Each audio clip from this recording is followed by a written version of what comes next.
Dan, I could be wrong. I think I saw you at a park this weekend. I was juggling babies and barbecue, but there was a man trying to hide a semblance of yours, says celebrity status underneath a hat and sunglasses, walking two dogs. Could that have been you? It was a Georgetown t-shirt, which was a bit of a giveaway. It kind of broke the disguise.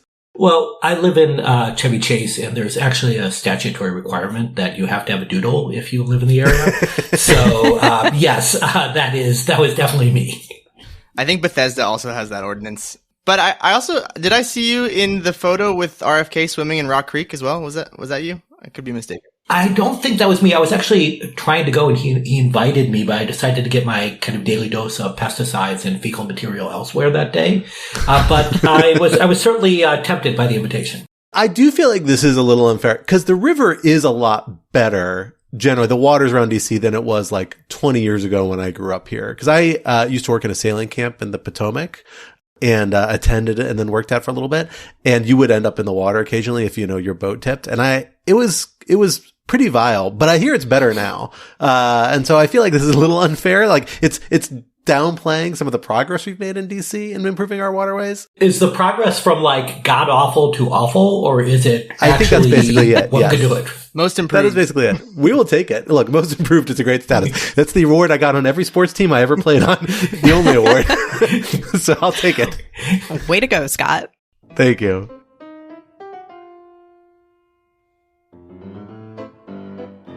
Hello, everyone, and welcome back to Rational Security. I am your host, Scott R. Anderson, thrilled to be back with you for the podcast where we invite you to join members of the Lawfare team as we try to make sense of the week's biggest national security news stories. Joining me today from Lawfare is an all-star set of contributors and team members, joined first and foremost by our executive editor, Natalie Orpett. Natalie, thank you for coming back on the podcast. Thanks for having me, Scott.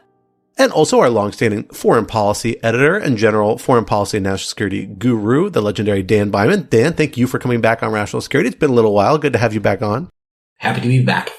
And, of course, we also have our managing editor, Tyler McBrien, officially completely emptying the editorial core of Lawfare. Hopefully the next 90 minutes, nothing comes up that requires an immediate editorial response because no one's home. Tyler, thrilled to have you on the podcast. Good to be here. I was going to say, I think we need a designated survivor or something. Yeah, I think it's the intern at this point. It's good, but she's up for it. She's a great intern. Good job. Well, I am thrilled to have you all and borrow you from your more day-to-day editorial duties and other responsibilities because we have a lot of big stories in the news, particularly on the foreign policy and international affairs front, and I want to dig into them with you. Our first topic this week, borderline behavior.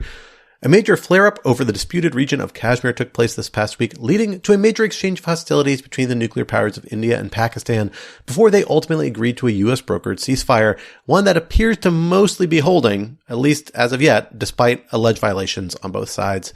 How durable a resolution does this seem likely to be, and are there additional steps that need to be taken to preserve the peace? Topic 2, parting ways. President Trump announced a major change to U.S. policies in the Red Sea this week, in the form of a ceasefire with the Yemeni armed group and de facto government Ansar Allah, also known as the Houthis, in which they would cease attacks on U.S. shipping. But the credibility of this commitment is in some doubt, as are the implications of U.S. actions for shipping through the Red Sea more broadly, and in particular for the variety of European and other allies that rely on it. What should we make of this major policy shift? And topic 3, first-class problems. President Trump announced this week that he would be accepting the gift of a luxury jet from the government of Qatar for use as Air Force One during his presidency, and it would then be transferred to his foundation shortly before he leaves office in 2029 for who knows what uses afterwards, but possibly additional use by then former President Trump. How big a problem is this exactly? And how can you square it with the Constitution, which says in part that no one should accept any present of any kind whatsoever from any king, prince, or foreign state?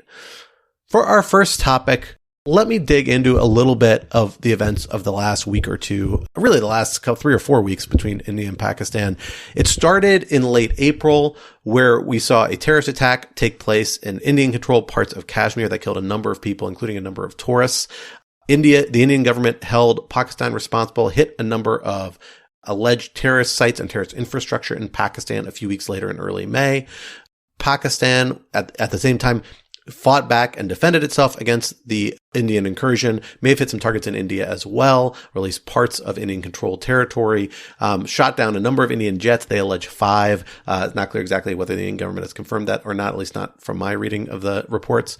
You then saw India take additional military action against Pakistani governmental sites in Pakistan, or Pakistani-held areas, including anti-aircraft capabilities, which seemed to forestall potentially another exchange of hostilities. You had a couple of more hits back and forth before you finally got, after a few days of this, a ceasefire that seems to be brokered more or less, and in substantial role by the Trump administration, particularly Marco Rubio, Vice President Vance, are the ones that, at least the media reports I'm reading, have been given most of the direct credit to in terms of directly engaging with senior Indian and Pakistani officials.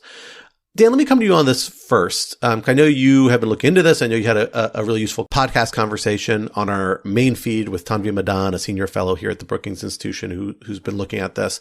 Talk to us a little about the events that we've seen play out. Correct me if I got any aspects of them wrong, and how this stands out. What's notable? What's significant about this? What's particularly concerning from your perspective, based on your assessment of this potentially brooding conflict? So, Scott, I think you got the summary of events correct. I'll flag a few things. First of all, this was a significant terrorist attack. A lot of people died.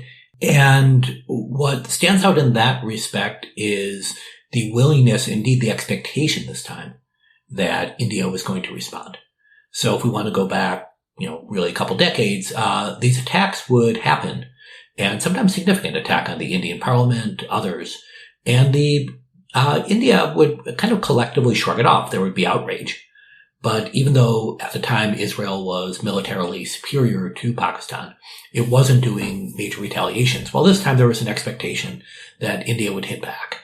India's response seemed designed to both showcase its military strength yet avoid a major escalation. So it claimed it was hitting only militant targets and in general wasn't trying to kind of create a political embarrassment on the Pakistani side that would cause a massive back and forth. Yet what stands out is that still happened. You still had Pakistan feel compelled to respond, and India responded to the response, and all the dynamics we worry about with escalation were underway. From the point of view of talking things down, I'll credit the Trump administration with playing a constructive role. I think, fortunately, they were pushing on an open door here, that neither India or Pakistan wanted this thing to escalate further, because both sides had suffered losses. That meant each could claim victory. They could say, we hit them really hard. Look how successful we were. And even though one could say that, India in particular didn't do as well as it expected, that it nevertheless was able to say that it struck back and score political points. So I think the Trump administration, again, should be commended for playing a peacemaking role. But this was something that I believe both sides wanted to do and didn't want to go further. Sort of addresses a question that I've been mulling over, which is that if you look at the major foreign policy deals or conflicts that the Trump administration has been looking to address, there have been mixed results, if not failures, in the two major conflicts that the Trump administration wanted to sort out upon taking office: Ukraine, Israel, Gaza. And now there's sort of a win with India, Pakistan, and the ceasefire. But I felt like there was a paradox here, that it seemed like India and Pakistan, but India especially, is the country among all of these with that the United States has the least leverage with. And yet, the Trump administration was able to get India to agree to a ceasefire. There aren't major arms deals as you have in Israel and Ukraine. And so it's just seemed to me like there was the least amount of leverage and yet the most amount of success. But Dan, your point that if India actually did want this ceasefire and wanted the diplomatic cover of the United States pushing for it in order to claim victory, that would make sense. There was reporting I saw in The Economist that Indian officials said to The Economist that they're very frustrated of America's role here in freezing an escalation that they essentially had been wanting. But again, this was just one report that I had seen, and your logic makes sense. Yeah, I think that is a big question of whether India really did want this to keep going. And, on the one hand, I think there are officials within the Indian military that have been kind of yearning to teach Pakistan a lesson and say, hey, who's the major power here? We're much stronger. But the escalation wasn't doing either side any good. And both were taking losses, and it didn't look like there would be dramatic results unless India really wanted to step things up. And that would be very costly. From a U.S. point of view, India has become a major player in the broader confrontation with China. India and China have a border dispute, and I think despite India's preferences, it's kind of been pushed onto the U.S. side on this. So there is at least some kind of broader geopolitical calculation going on as well. But I do think in the end, this just wasn't an escalation that either side wanted that much. So, again, I don't want to take away from averting additional conflict, but I do think it was a much easier challenge than certainly Ukraine or Gaza or some of the more bloody and intractable things we've seen lately. I have, I think, a related question to that, Dan, that I was curious to get your take on, because it seems to me, in addition to this notion that, maybe this was pushing on an open door, I had this sense when I was reading some of the news coverage about this that not only was it to no one's fault, because the history here is incredibly complex, but there was a lot of history and context missing.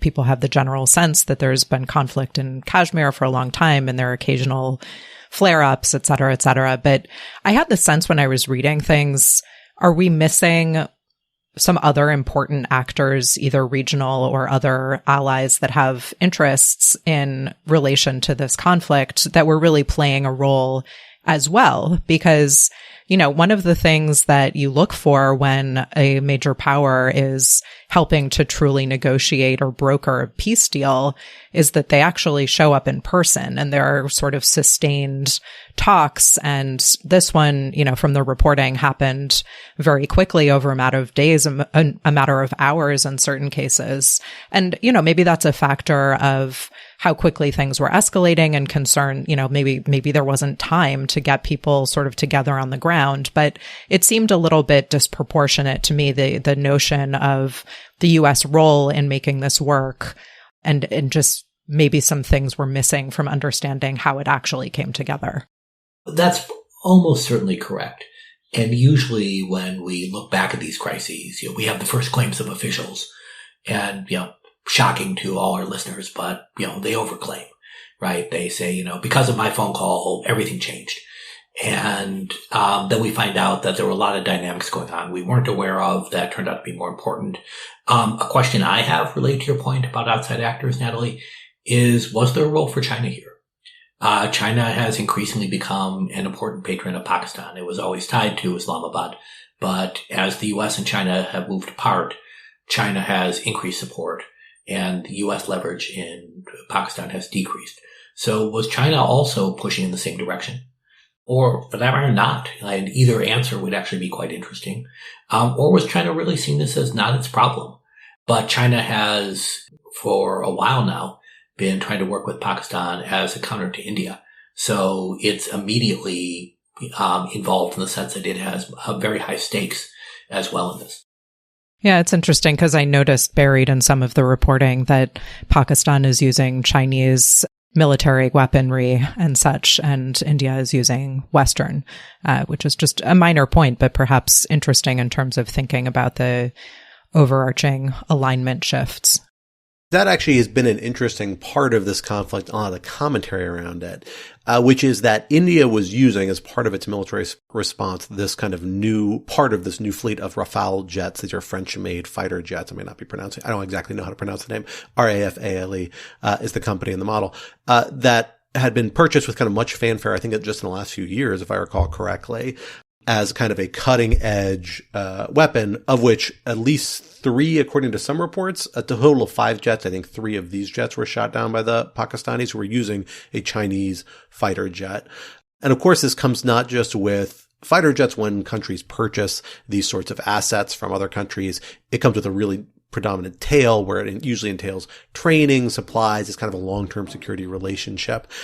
So, some commentary you've seen is reflect on the fact that, maybe this is indicative to some extent of the way that certain Western-backed governments might face against Chinese-backed governments and some sort of other proxy conflict, or perhaps a more direct conflict, because, of course, these are Western trained pilots and Chinese trained pilots.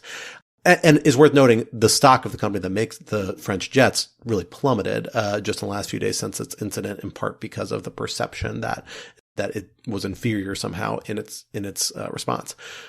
I'm a little dubious of that. There's a lot of rationality of taking this one case study and extending it that far, barring something much more specific, like reports of a specific technical deficiency, reports of is something wrong with the technology or the training itself that contributed to these sorts of losses. Obviously, like Indian pilots, if they go train with the French military, whatever other military provides this, got some basic training, but it's maintained by the national governments, and lots of national governments that use American hardware. While they get American back training, it doesn't mean they're up to the snuff of American pilots or other pilots integrated with American kind of security operations. It's, at least in my somewhat limited experience in other parts of the world. Is this really just an example of the major power competition mindset getting projected onto what is really a much more regional conflict with limited implications to this degree? It's just that we can't help but talk about everything in terms of China, the United States, and Russia these days. Or is there something more to this, more indicative from this encounter that should bleed into our understanding of broader major power competition dynamics? I don't know if you have thoughts on that, Dan. I thought it was just an interesting, weird aspect of this story. That is really interesting. And honestly, I didn't realize the stock of Rafale fell after this, which makes sense. One of the problems we have in military analysis is we don't have that many examples on which to draw and project for the future. Right? So everyone's looking at the Russia-Ukraine war and saying, is this the future of warfare?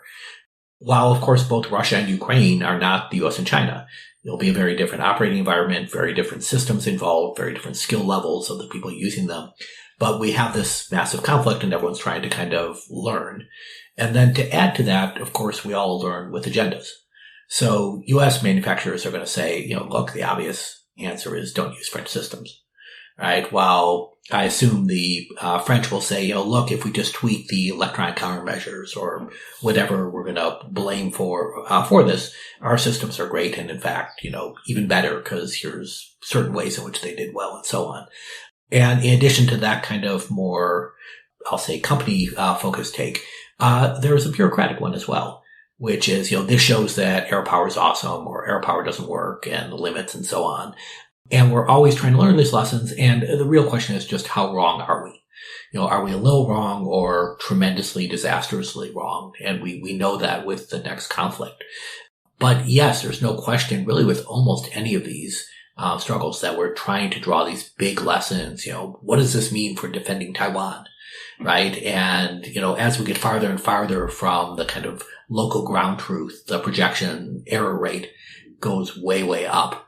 But we don't have other data, right? So we're kind of stuck with these bad comparisons in some ways. Well, first I want to say I pulled up a Google image search of the Rafale jets, hoping that they would be particularly French looking in some way. Unfortunately, wearing a beret, smoking a cigarette, yeah, exactly, hitting on your girlfriend, etc. Yeah. But I would also actually throw one more factor into the mix, which I feel like has been downplayed in media coverage, which is the international trade angle. I heard a Pakistani think tank analyst speaking about his theory for why the ceasefire came seemingly easily, and that right now, because of the tariffs on China, India is trying to attract a lot of the manufacturing companies who are leaving China to India. And there's this just pervasive feeling that it's just not the time for war. This has been a mantra of Modi's, I think, for a few years now. But in the economic case against war is that it would spook these companies that they're trying to attract. Well, and another weird aspect of kind of the relations here is I'm curious whether that we can take anything with us about the current state of U.S.-Pakistani relations to some extent as well. I mean, clearly it seems like there's still a high level line of communication. That's not necessarily surprising that you would be able to, establish and get people on the call for the United States government at a fairly high level. But the facilitative role the United States played in this conflict is something that I'm not sure we would have naturally expected a few weeks prior to this incident. And maybe there's not quite as much to it as it may look like, because the U.S.-Pakistani relations have been kind of on the decline, not necessarily towards hostility, but just not to the level of engagement we kind of got used to in the post 9/11 era. For years, because of the U.S. military presence in Afghanistan, there were close U.S.-Pakistani relations, a very complicated relationship that was nominally supportive of an alliance, but then had lots of competing interests in regards to how Pakistan approached Afghanistan, of course, how it ended up holding Osama bin Laden for a good part of a decade, leading ultimately to U.S. military intervention there without clearly permission from Pakistan. A variety of other kind of very complicated aspects of this relationship, but one that required a lot of close engagement at a very high level. I don't think that's really the case anymore. Instead, you're getting a lot of tension over Afghanistan still, but because the United States is largely disengaged from Afghanistan and the region, I wasn't sure if they would be as naturally inclined to be involved and play this role, particularly the Trump administration that's openly skeptical and was still saying very publicly, Vice President Vance, some of the people reported as playing the role in talking directly to Modi in this kind of back and forth between the two sides. He said publicly, we're not going to stick our nose in the middle of a conflict that we have nothing to do with. Privately, he's doing something a little different, although it depends on what your definition of sticking your nose is. So I'm just kind of curious about what this tells us about the dynamics of the Trump administration, and particularly in this region. Is it India that's drawing them in? Is it just because there is more of a residual contacts with the Pakistanis where they feel that they have this sort of commitment? Is it a target of opportunity? I don't know if you all have thoughts on that, because it was just kind of an interesting front on which the Trump administration chose to play a fairly active role that I don't know if it would naturally assume to be that there would be one where they would naturally gravitate towards playing that role in other sort of contexts. So Marco Rubio has not played a major role, as far as I can tell, in most foreign policy decisions of this administration. And yet he was significant here. And so my initial thought was, oh, okay. In a way, the people who are most engaged in the Trump administration don't care about this. So it actually creates a role for Rubio. It creates a role for the State Department to play a constructive role. And this is something that in a Biden administration or a more traditional Republican administration, we certainly would have seen, kind of the assistant secretary types jumping all over these things, saying, this is hugely important, and getting principals to engage directly as much as possible. And was said earlier, and hopping on a plane, right? And trying to, resolve this in person. The surprise to me was Vance, where, when this started escalating, I thought, well, we're going to actually see a real world experiment where, what if the United States doesn't engage, right? How do these regional conflicts go? And, is it, as some would say, look, they have their own dynamics and the U.S. role is ancillary, even though Americans pretend we determine everything. Or actually, you really need the superpower stepping in or these things get ugly. And Vance, I thought, was kind of exhibit A for the mindset of this is not America's problem. And yet, from what we could tell, he played a role. He played a constructive role. So I'm hopeful that means that he'll, see U.S. diplomatic leadership as useful in other places and maybe get a taste for it. But I suspect this, could easily be a one-off as well. So there's one other aspect of this I think it's worth touching on before we move on, because it is the thing you see in every piece of discussion about India-Pakistan tensions and conflict. The aspect of their relationship that's mentioned is that they're both nuclear powers.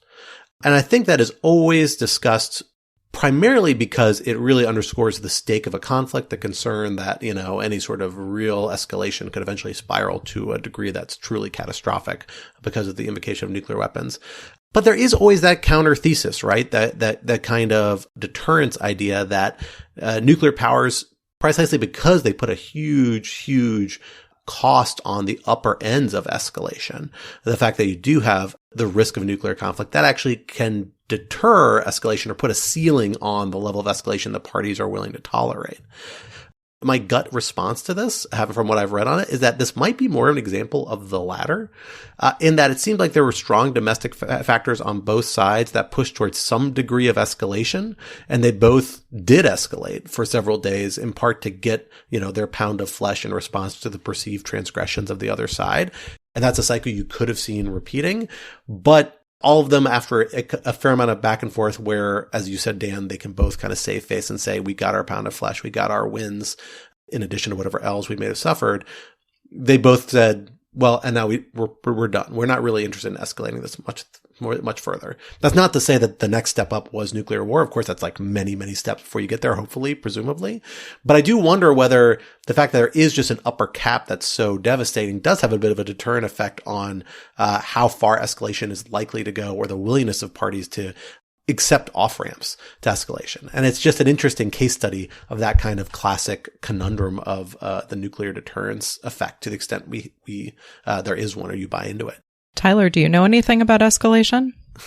Well, I mean, there's like so many schools of thought on this, and in terms of the name of the podcast, Escalation, that we made about the US and Ukraine, it's a different situation because it's not two nuclear armed powers who are in direct conflict as it is in this situation. I think the reason why people are rightfully bringing it up so much is that it's not like a major nuclear armed power is using a proxy to attack another power or something like that. It's two nuclear armed powers in direct confrontation with each other, and that's what's so scary about it.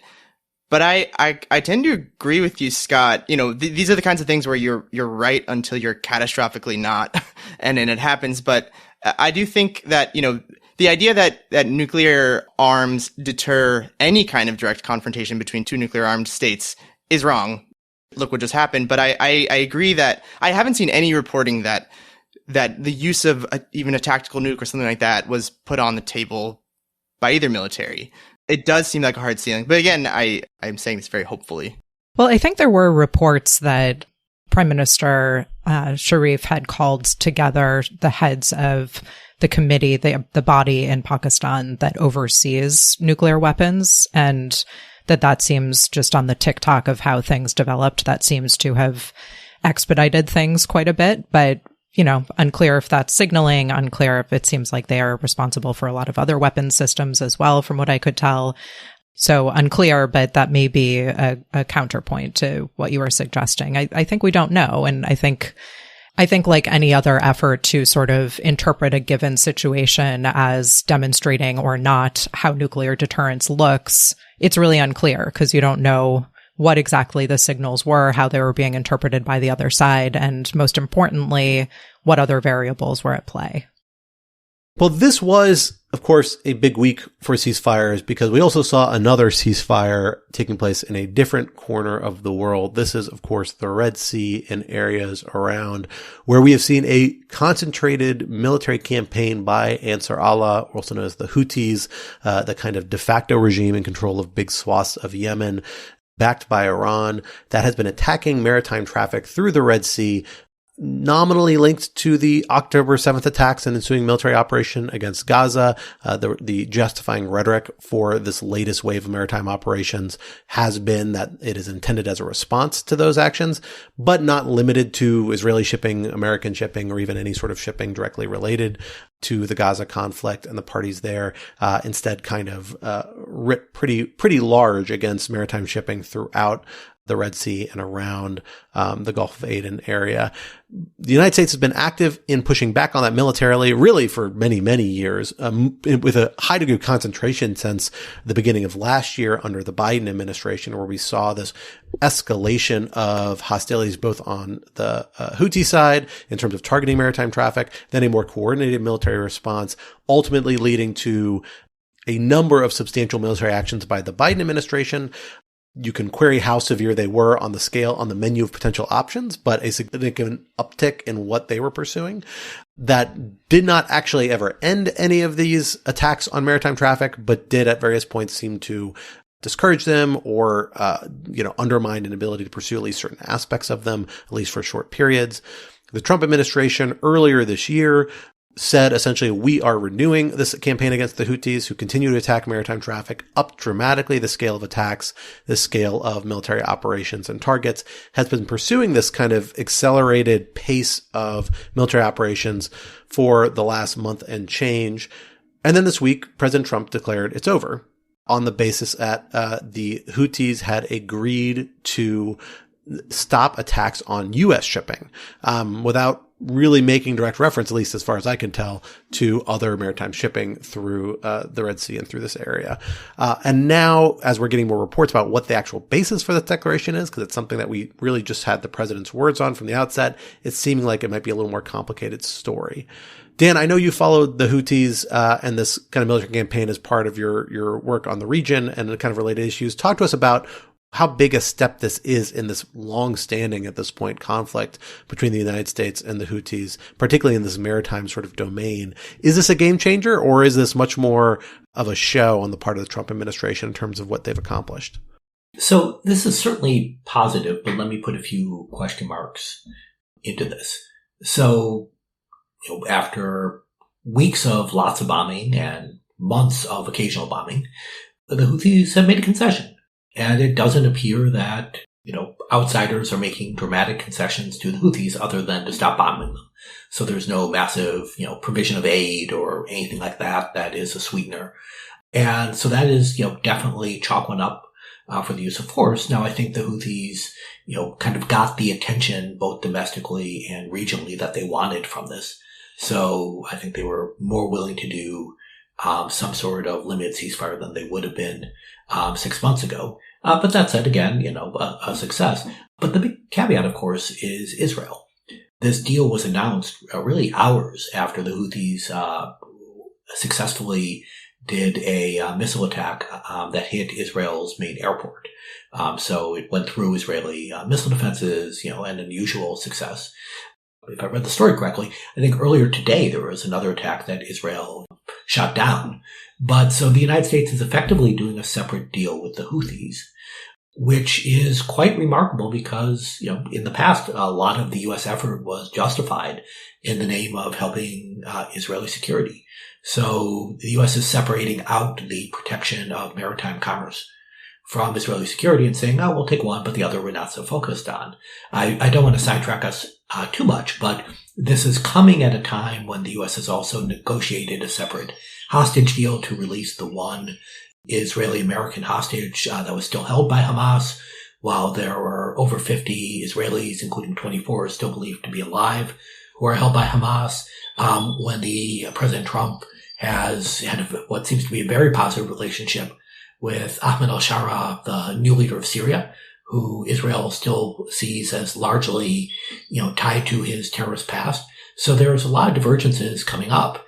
And what's happening in Yemen is one very stark example of these.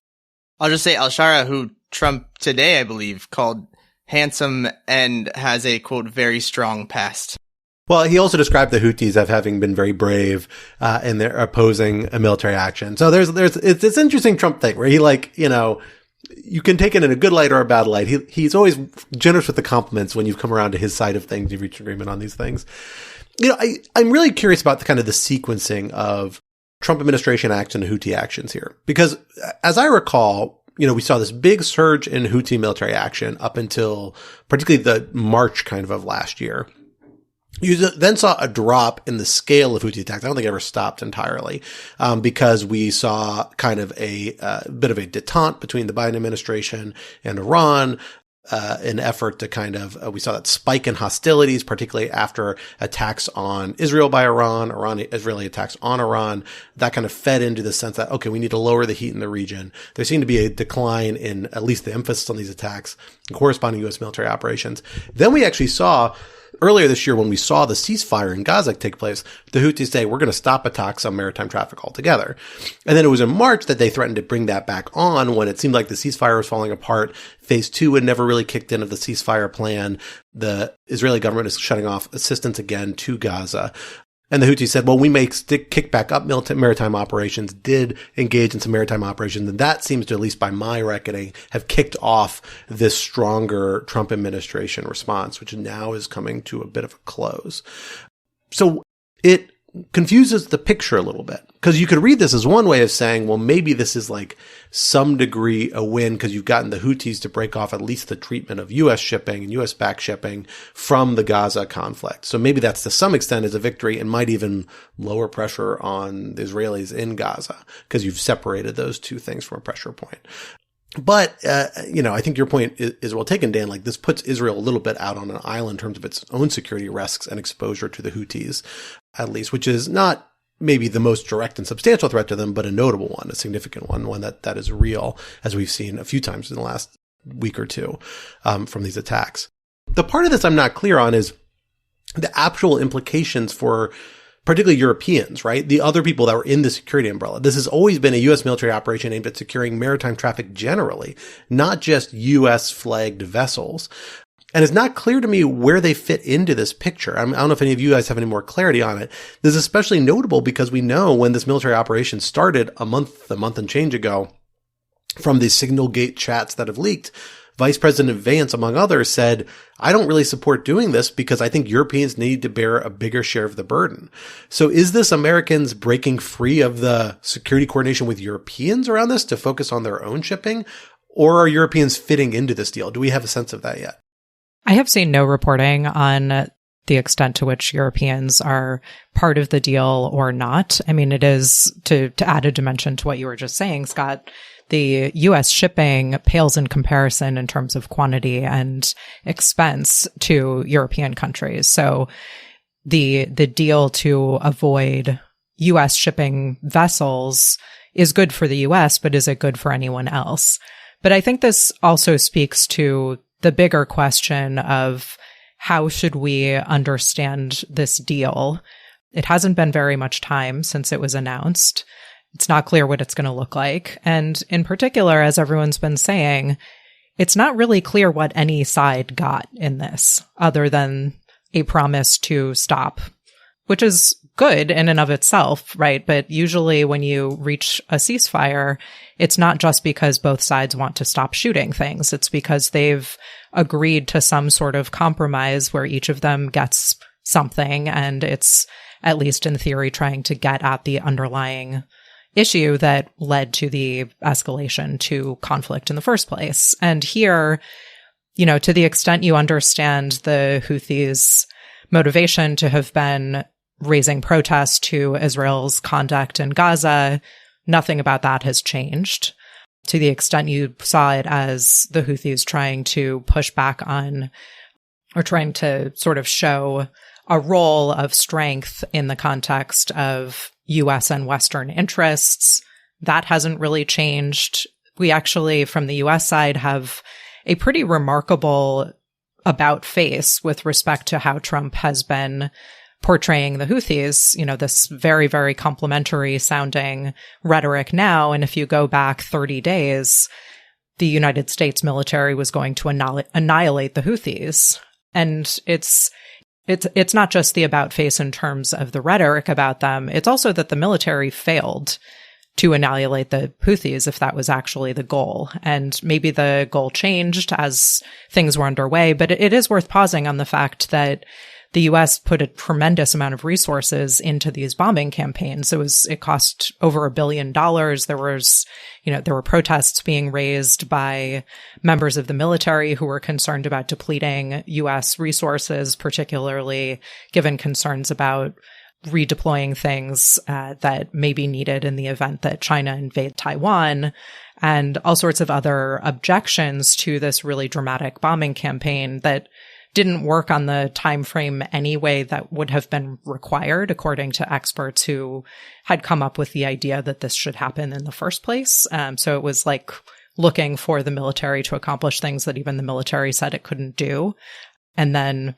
deciding not to do it anymore and declaring victory, which is, I suppose, a pattern that we see not that infrequently with respect to the Trump administration, that all of a sudden the goal is precisely the opposite of what it had been, a couple of days earlier, a couple of months earlier, a couple of years earlier.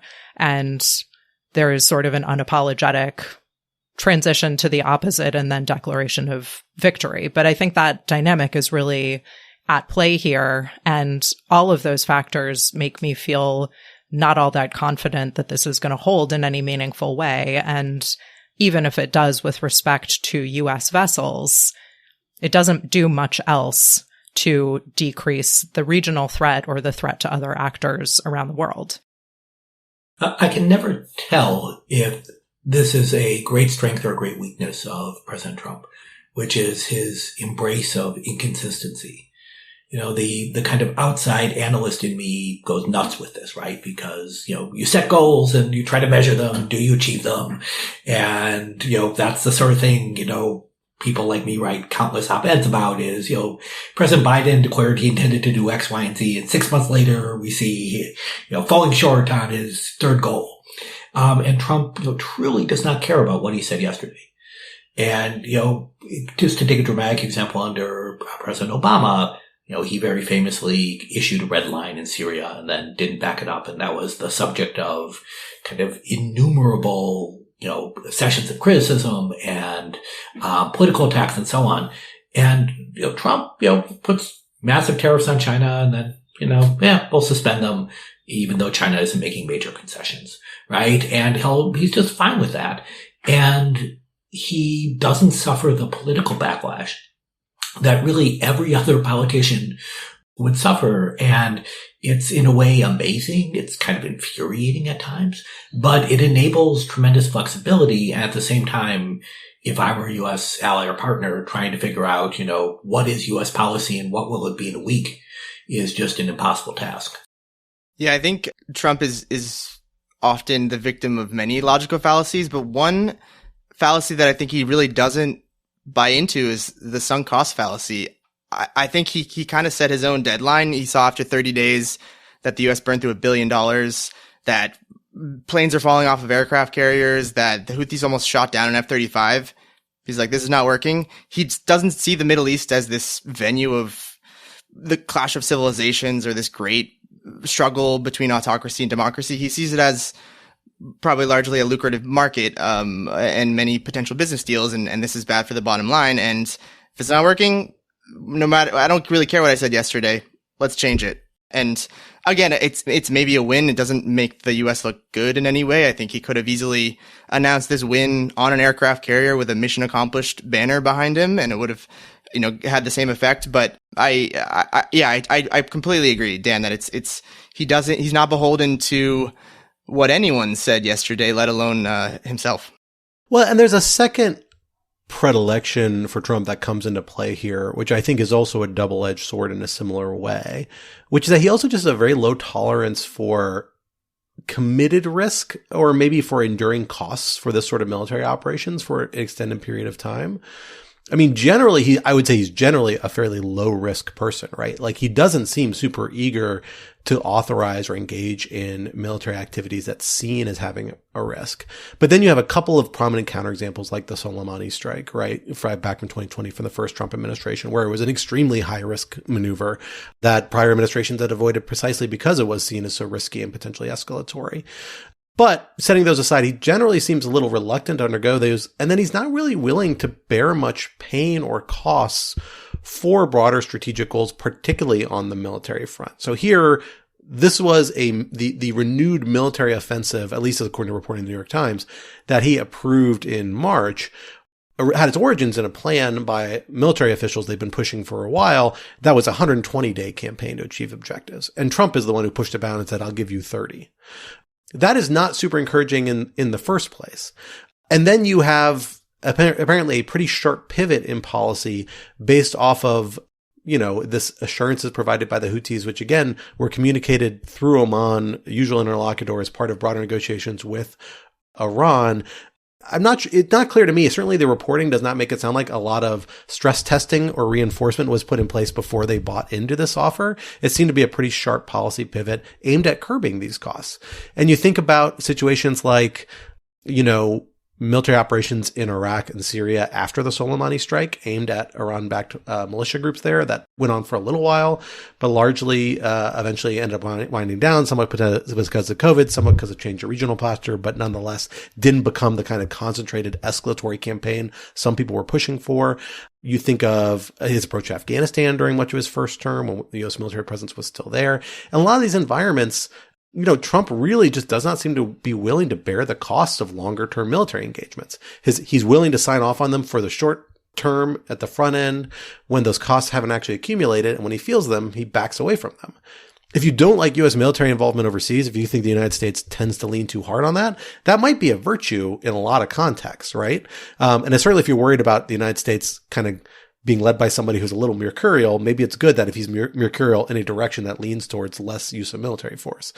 But on the flip side of that, if you think sometimes at least the United States does need to engage in kind of concentrate and sustain military efforts over the medium term at least, that gets really hard to do with a president like this. And I do think that's a potentially serious downside for the United States and then for U.S. allies in particular, who again appear to be the ones who whose situation is most precarious, whether it's Israel or the Europeans coming out of this deal.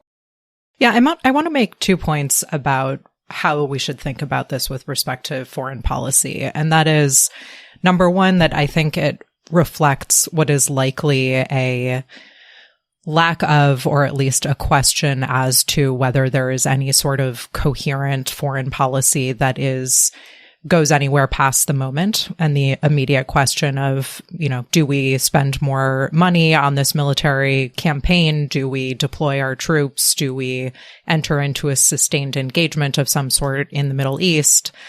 But without any sort of connection to a broader theory with respect to things like the U.S. role in the region, the U.S. role in the world, what it owes its traditional allies that are also suffering costs, both in terms of their shipping, but in particular, circling back to what Dan said earlier with respect to the U.S. partnership with Israel, that is really not at all the beneficiary of this deal, and seems like that would be quite surprising to it and quite surprising to observers who are very accustomed to the United States having a close security relationship with Israel, to just leave Israel out of the equation here.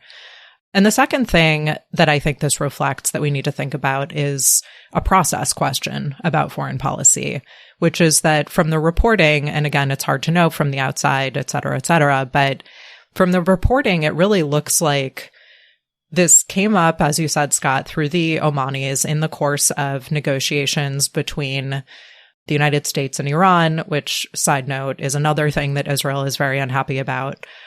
And the idea came, it sort of went through Witkoff, who is the envoy to everything. And it's not clear that there was any consultation with DOD, with even the National Security Council, with the State Department, and it was sort of announced as a thing. There doesn't seem to have been a lot of consultation, let alone coordination in announcing it or implementing it or thinking through next steps. And that's just very meaningful. The one last aspect of this I think it's worth digging into is how we think about a success state in this conflict. I think it's something what the Biden administration probably wrestled with to some extent as well, because part of this gets left out of a lot of the coverage of the military actions is the actual impact we've had on trade from these attacks, and any discussion about what the actual objective is in terms of where we want the region to go back to, because maritime traffic has dropped through the Red Sea and had dropped even prior to this latest push by the Trump administration as a result of the Houthi attacks and in spite of the U.S. led military response, which maybe was successful at limiting some attacks, but wasn't successful at sustaining the same level of traffic.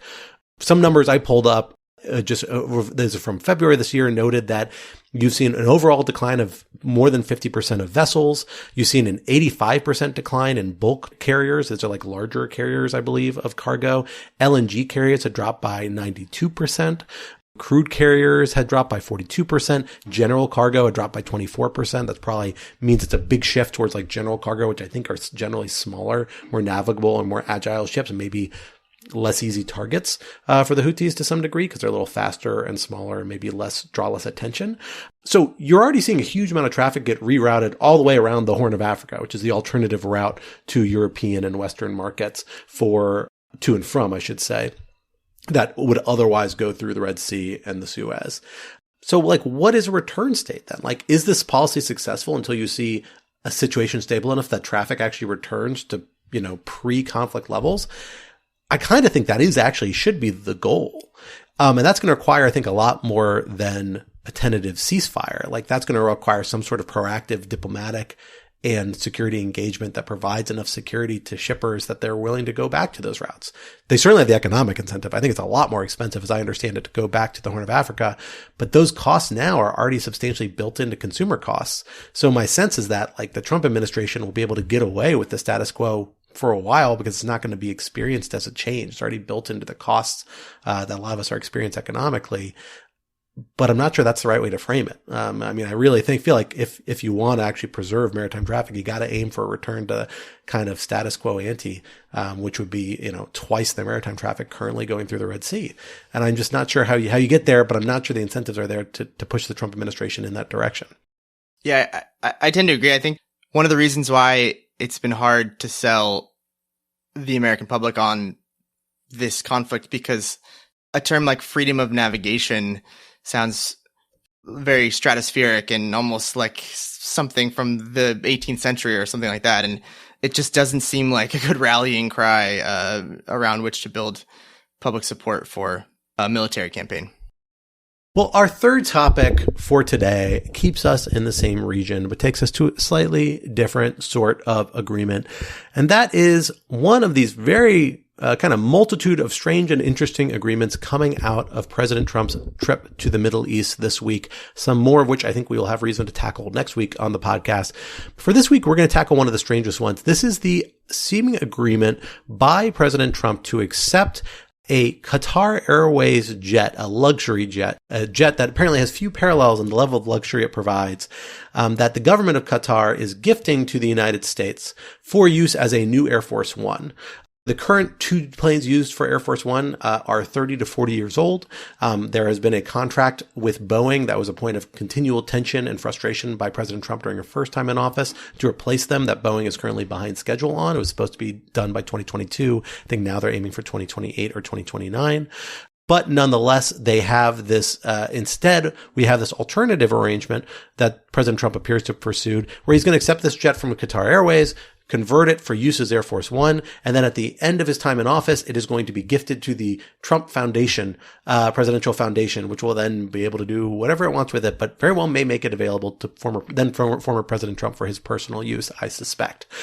This has been apparently blessed by Attorney General Pam Bondi in a legal opinion that's not been released publicly, but was given to the White House and was reportedly signed off on by the Office of Legal Counsel in the Justice Department, which is something that does not happen with a lot of Justice Department legal memos these days, but is notable when it does. But this still raises big legal questions because, of course, the Constitution is pretty express that people are not, any sort of public official, including the president, are not supposed to be accepting emoluments, presents, gifts, titles of nobility of any sort whatsoever from foreign kings. And here it's coming from an actual king. So there's a pretty clear tension here in this particular case. I'm curious what you all to make of this. Natalie, let me start with you and your sort of thoughts about this. What is the drive and what are the kind of pushbacks on this on a political front, separate and apart from the legal front? And legally, do we think there is a big issue here? Do we see an avenue by which it might be addressed? What do we make of this, Pam Bondi legal opinion? And is that likely to be the last word in what's being pursued? Yeah, so I have maybe an unconventional take on this, which is that I think there is no question that it's illegal. The emoluments clause is very old. It hasn't been litigated much. We don't have a whole lot to go off of, but it's pretty clearly illegal. It's certainly problematic. It is just plain corrupt looking. It is, however, distracting from a lot of other things, including a broader context, that I worry that this is another one of those things that is sort of more noise than signal, and that the signal is sort of being obscured. And some of it is related, so it's actually a useful vehicle through which to think about other things. So among the things that come up to me are, this is such a blatant violation of the emoluments clause and such a blatant violation of common sense with respect to what a president should be doing in terms of taking gifts it's just flaunting common sense about what's appropriate with respect to corrupt things that look like corruption.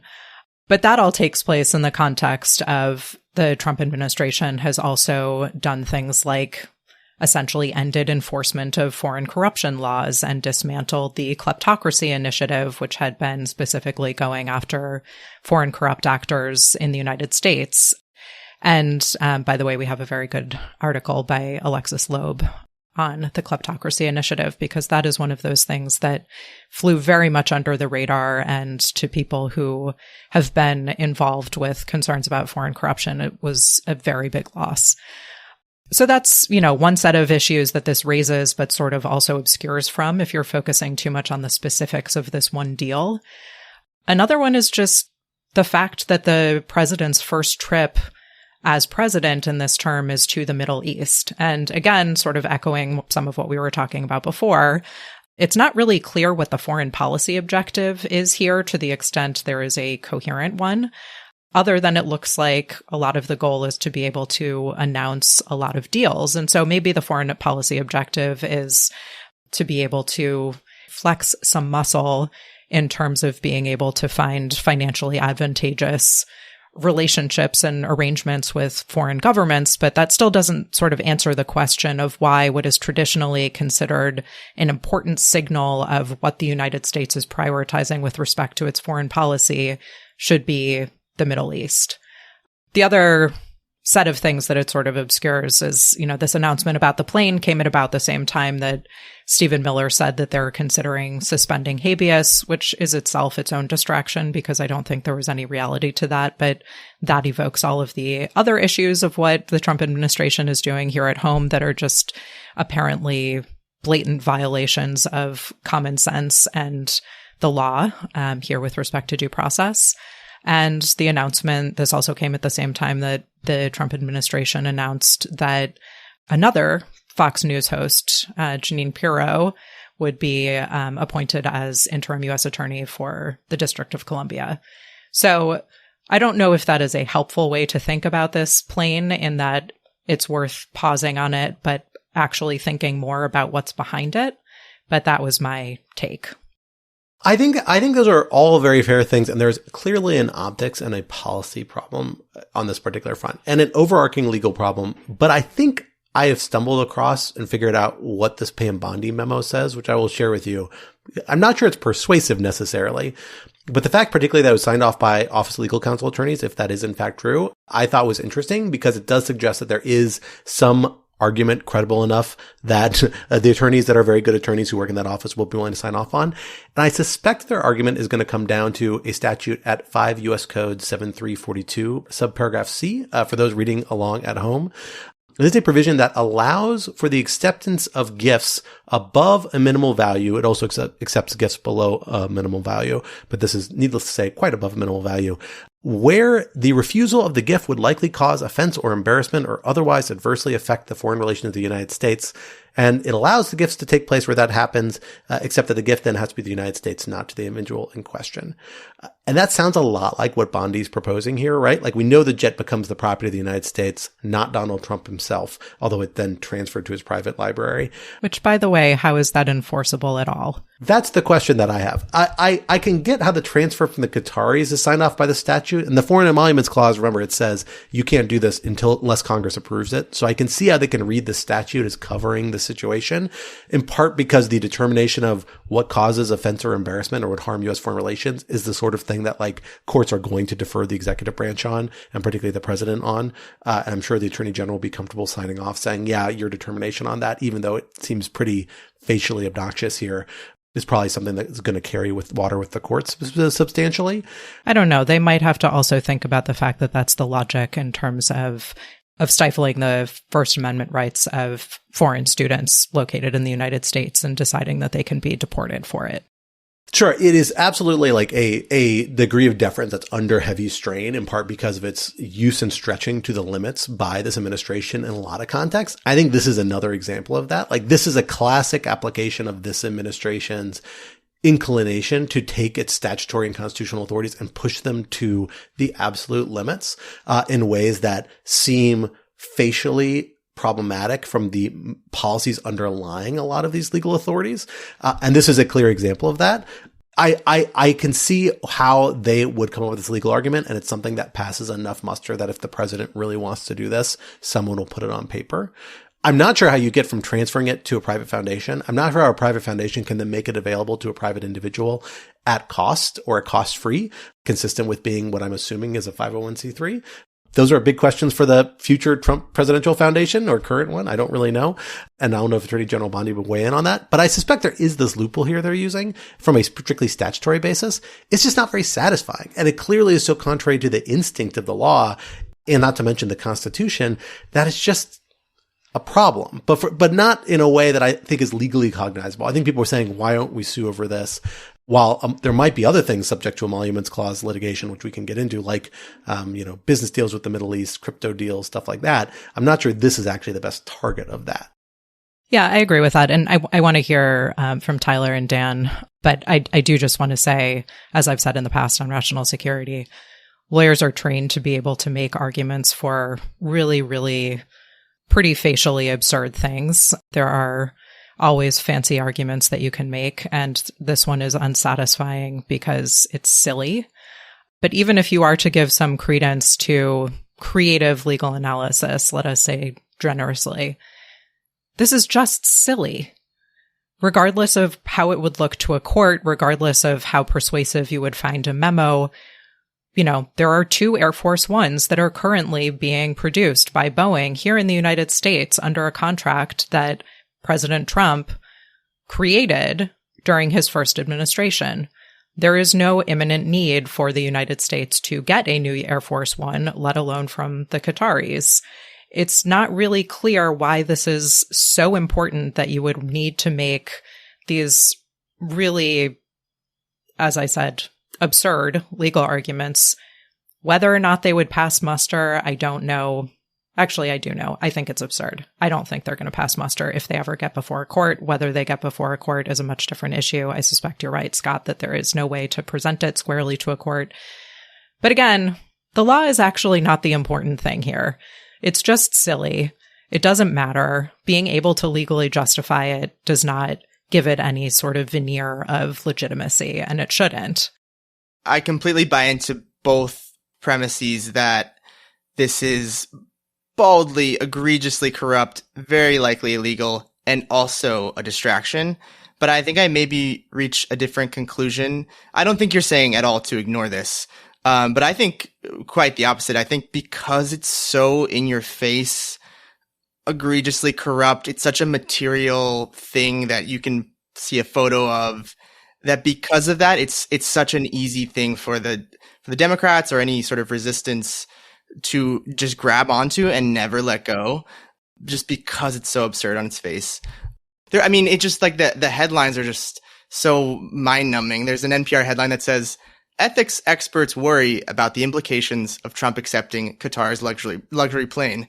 Yeah, no kidding. Like, it's just so absurd that it's just an easy thing. Because something like the crypto scam with the multiple business entities involved is complicated. The technology is complex. The meme coins don't exist. They're not like a physical thing that you can point to. So I guess because it's such a almost like old school, old emperor type, like style thing, that it's just, I think the Democrats should be on it like a dog on a bone. Yeah, and I think that's a really good point, and thank you for articulating it better than I did, which is that it's a distraction, but it's more that we shouldn't focus on the particulars of the deal. We should focus on what the deal represents, and there are all of these layers to it, and they represent, as you point out, a lot of other things that we should be concerned about. But, as you say, it is something to... It does serve as a really useful entry point to think about all of those things. And it does serve as a really concrete, concise thing to rally around. And it's worth noting in that vein that a bunch of major MAGA supporters and personalities have come out against it in a way that I think is pretty unexpected, because they've been such boosters of Trump in all things before, but really coming out with some very harsh words about his decision to apparently take this deal. I want to pick up on Natalie's point. I actually think there's a chance, at least, that Trump might, walk away from this one because of that his own base is pretty skeptical of this. And part of that is, the nature of the donor here, where Qatar, I think, has been maligned in conservative circles as the major sponsor of Hamas and responsible for October 7th. And that's gotten a lot of play for the last 2 years. And I'm happy to go into the complexities about how Israel helped broker Qatar's relationship in Gaza and how it's a lot more complex than that. But part of what Qatar is trying to do is buy some goodwill in the Trump administration. And I believe, and others may know better, it's hard for Qatar to buy crypto because I think there are actual restrictions on how its sovereign wealth can be used. So I think one of the traditional ways of transferring money that we've seen is not available to them.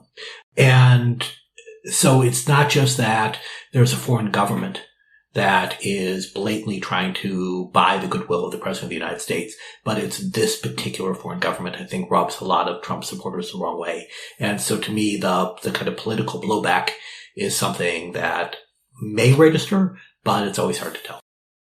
Yeah, and I think it's worth also making the point that this, as you had mentioned before, and as we talked about in the last segment, this comes alongside some pretty dramatic examples of the United States doing things with respect to Israel that are deeply shocking if you compare it to past U.S. stance toward Israel. Before we part, I think it's worth thinking about the broader kind of emoluments context here, because we've already talked about the crypto element of this, right? Like, so we know that the Trump organization is involved in offering cryptocurrencies to the extent that there is even actually, to some extent, a link between purchasing some and potential access to a dinner that's been put forward by the Trump organization or a meeting with President Trump, which is particularly egregious, I think, for that sort of exchange. There's also, of course, like a whole bunch of Trump properties, Trump real estate that's still out there. There isn't any Trump hotel this time around, which there was during the first term. And that is something that's probably complicating potential legal challenges to these sorts of actions, in that you have the legal cases that were targeting Trump for foreign emoluments under his first administration were mostly centered for standing on the parties, at least the two that were successful. A third one led by legislators fell short in the courts on standing grounds, were premised on the hotel and its impact on competitor businesses in Washington, D.C., Maryland, as well as from individual businesses. And so without that sort of direct hook, you'd have to find a new set of plaintiffs. And operating in the crypto space particularly, there probably aren't that many who are really willing to sue the administration here, in part because they're seen as being close allies of the crypto industry generally, and have done a lot of things that are very pro-crypto from a lot of different perspectives. Boeing would be another company where you could see potentially suing if this interrupted their contract for the Air Force One jets, but it's no clear sign that they will. And notably, I just saw this morning, Qatar evidently just signed a huge deal with Boeing earlier today to increase a number of planes they're purchasing from Boeing. The CEO of Boeing is there with Trump. He as flew part out of this on big trip. Current Air Force One to go on this trip through the Middle East. So it's just kind of wild. Like I think you will eventually going to see some litigation over these foreign emoluments issues. But what we saw happen last time is there were, at least 4 cases I'm aware of, 2 of which were never finally resolved manner contrary to the plaintiffs. But we saw litigation take years and years over who exactly had standing to enforce something like this, because no one's ever had to enforce the foreign emoluments clause directly before. And unfortunately, if you're going to end up with like plaintiffs that are really different from last time, you may face the same sort of preliminary litigation eating up the clock, and none of this coming to resolution before Trump ultimately leaves office again. And maybe that's why we're not seeing a rush to the courthouse doors, but I do think some of this is still susceptible to legal challenge. Maybe not this jet purchase to other stuff. It's just a matter of finding the right plaintiff willing to pursue that sort of claim. Was the general assumption in the past that they usually didn't go to the courts because it was so politically embarrassing that, as soon as it was revealed, you'd run away from it, and therefore, oh my gosh, even the, specter or the hint of a foreign bribe would lead people to reject it. And again, the kind of, if you will, shamelessness here means that the courts actually come to play? Or was this, because certainly bribery's been something in the past, is that the big change going on here? This gets at one of the things that I think is the stupidest part of all of this, is that there isn't so much a focus on the emoluments clause, which I think would have been, is a better thing to focus on here. But what you see happening, especially among some journalists, is they're tying themselves in knots, trying to demonstrate a quid pro quo before calling it corruption or calling it a bribe. It's not clear yet what the Qataris are getting in exchange, but you've seen journalists be hesitant to call it a bribe or corruption because it's not clear, what's being given in the other direction. which again, it's you see some of the discourse online of people tying themselves into knots of, whether this is corrupt or not, but I think that it's important to focus on the emoluments clause, because you all should correct me if I'm wrong, but it's not quid pro quo dependent. It's just it's a unilateral gift given, and you don't need to prove the other side. No, that's exactly right. I mean, there needs to be statutory approval for accepting a gift from a foreign government traditionally for any sort of U.S. government official. The plane deal, in some ways, legally, even though I think it is likely to be the biggest high-profile political pushback, legally it's probably on better grounds, I think, statutorily than some of these other things, precisely because you at least have a statute you can hook onto. You really don't have that when you're encouraging people to buy your cryptocurrency.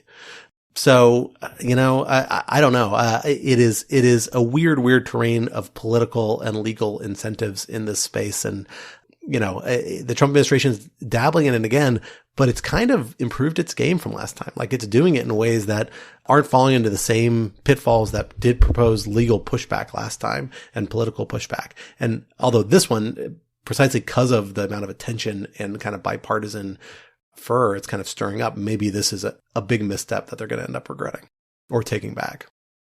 Well, folks, that is all the time we have for this week, but this would not be Rational Security if we did not leave you with some object lessons to ponder over in the week to come. Tyler, what do you have for us this week? So I think probably many listeners are familiar with the hallowed institution that is Lunch with the FT, being the Financial Times. It's this long-standing series where the writer will take a politician, leader, musician of some kind out to lunch.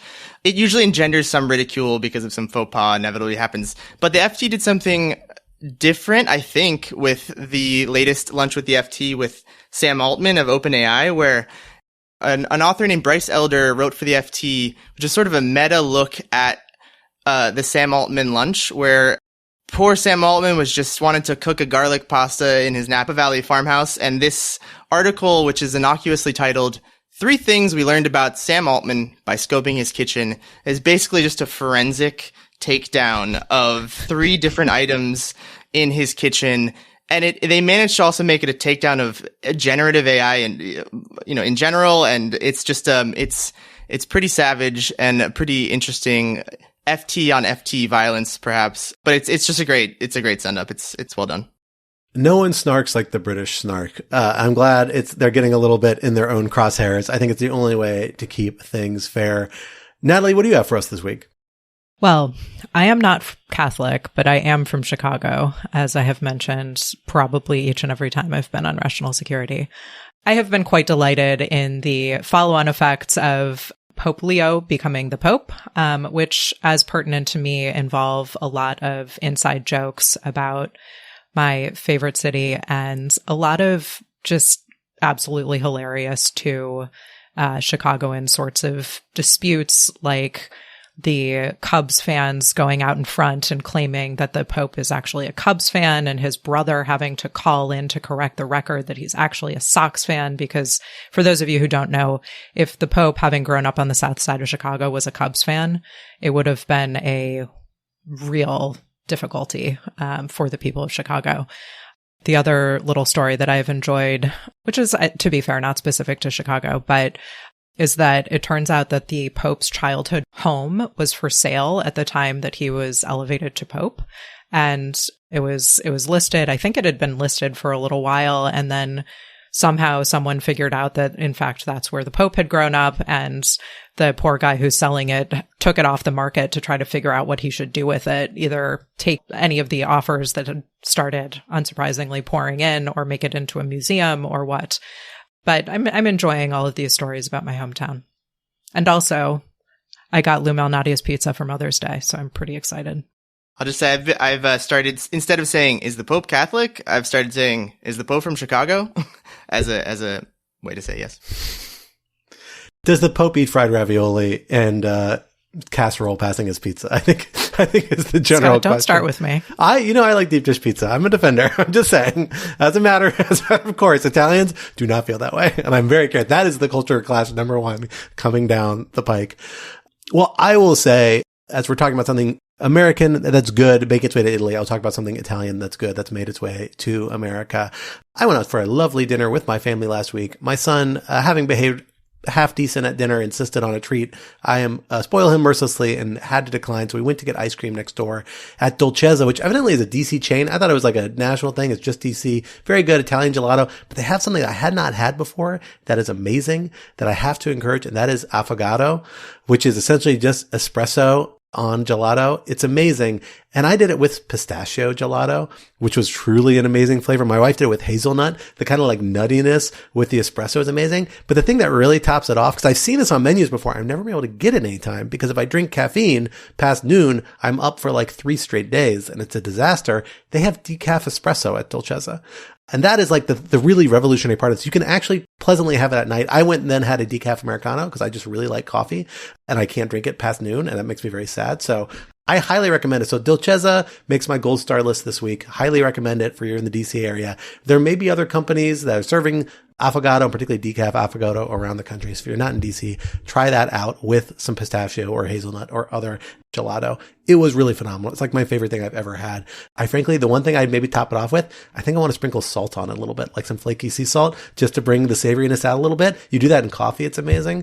So that's going to be my next trick. I may have to bring my own from home, but I don't think they'll mind. We'll see.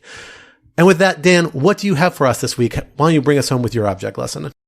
So mine is a failed Mother's Day present. So I will show, I realize none of our listeners can see this, but this is an acupressure mat. And as you can see, there are numerous discs embedded into it that have sharp spikes on them.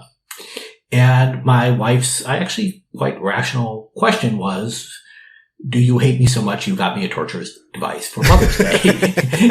And I thought she might actually enjoy it, but the answer was a very strong no. But it turns out that I actually like it quite a bit. I think I have slightly masochistic tendencies, so that's not terribly surprising. But it is something that seems to relax my muscles a bit and be therapeutic. And it's probably 99.9% psychological rather than physical, but I'm enjoying that. And so it's something I'm recommending to others. I do believe our own Ben Wittes has actually recommended something very similar before. It was some sort of spiked roller. It looks like something priests used to use on themselves to atone for all our sins in the Middle Ages that he broke out. But a similar principle and a similar product. So you're not alone in this, if nothing else. If it helped me stay awake, I would think about it at least. Well, folks, that brings us to the end of this week's episode. But remember, Rational Security is, of course, a production of Lawfare, so be sure to visit us at lawfaremedia.org for our show page, for links to past episodes, for our written work and the written work of other Lawfare contributors, and for information on Lawfare's other phenomenal podcast series, including Escalation, hosted by our own Tyler McBrien, and Nastya Lapatna, available now in full. In addition, be sure to follow Lawfare on social media, wherever you socialize your media. Be sure to leave a rating or review wherever you might be listening, and sign up to become a material supporter of Lawfare on Patreon for an ad-free version of this podcast and other special benefits. For more information, visit lawfaremedia.org/support. Our audio engineer and producer this week was Noam Osband of Goat Rodeo, and our music, as always, was performed by Sophia Yan, and we are once again edited by the wonderful Jen Patcha. On behalf of my guests Natalie, Dan, and Tyler, I am Scott R. Anderson, and we will talk to you next week. Until then, goodbye.